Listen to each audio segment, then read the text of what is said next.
Le foncier constitue un énorme problème au Bénin en général et à Parakou en particulier, ce qui conduit parfois certains agents et autorités concernés devant les tribunaux.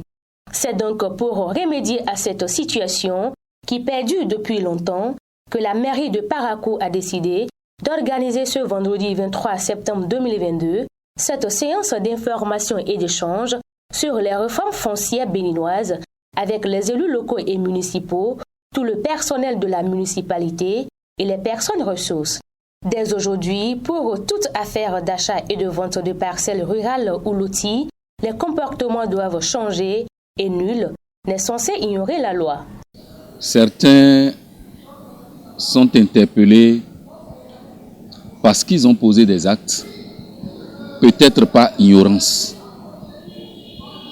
Et pour ne pas en arriver à là, nous avons décidé d'organiser cette séance d'échange avec des experts dans le domaine foncier, afin que les élus, que ce soit les élus communaux ou les élus locaux, les chefs quartiers, que ceux-là puissent être informés de ce qui est contenu dans le code et des comportements à avoir, surtout des comportements en matière de droit foncier. L'auteur du livre Bréviaire du foncier béninois de 507 pages a, au cours de cette séance, présenté une communication qui a abordé plusieurs termes qui expliquent ce que doit faire un vendeur ou un acheteur de terrain pour avoir un titre foncier dans les règles. Quelqu'un qui s'apprête à vendre une parcelle rurale en République du Bénin, qu'est-ce qu'il doit faire? Il doit d'abord s'assurer qu'il est le présumé propriétaire.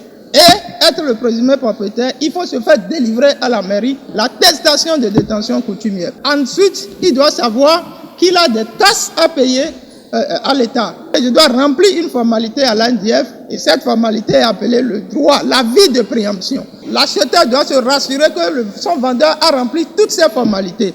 Quant à lui maintenant, il vérifie, il paye aussi pour le droit d'enregistrement, il vérifie à l'hygiène par exemple, si évidemment la parcelle là ne souffre pas d'irrégularité. Il peut donc aller prendre l'attestation de situation géographique à l'hygiène. Après cet exposé, des questions d'éclaircissement ont été posées par les participants qui repartent bien aguerris.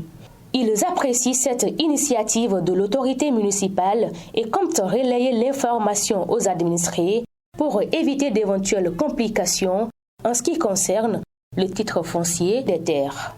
Nous remercions beaucoup Monsieur le maire d'avoir invité le communicateur pour une formation, ce qui était beaucoup de manque pour nous, nos chefs quartiers. C'est la toute première fois que j'ai eu droit à une explication aussi exhaustive sur les questions de terre. C'est reparti à la base, distribuer l'information à partir de petites réunions dans nos quartiers pour que les uns et les autres puissent comprendre. Les responsables à divers niveaux viennent ainsi d'être informés des dispositions qui régissent le foncier en République du Bénin. Cette initiative du maire Inoussa Zimechabi doit faire école car permettra de réduire, voire limiter les conflits domaniaux dans la cité de Kobourou et ses environs.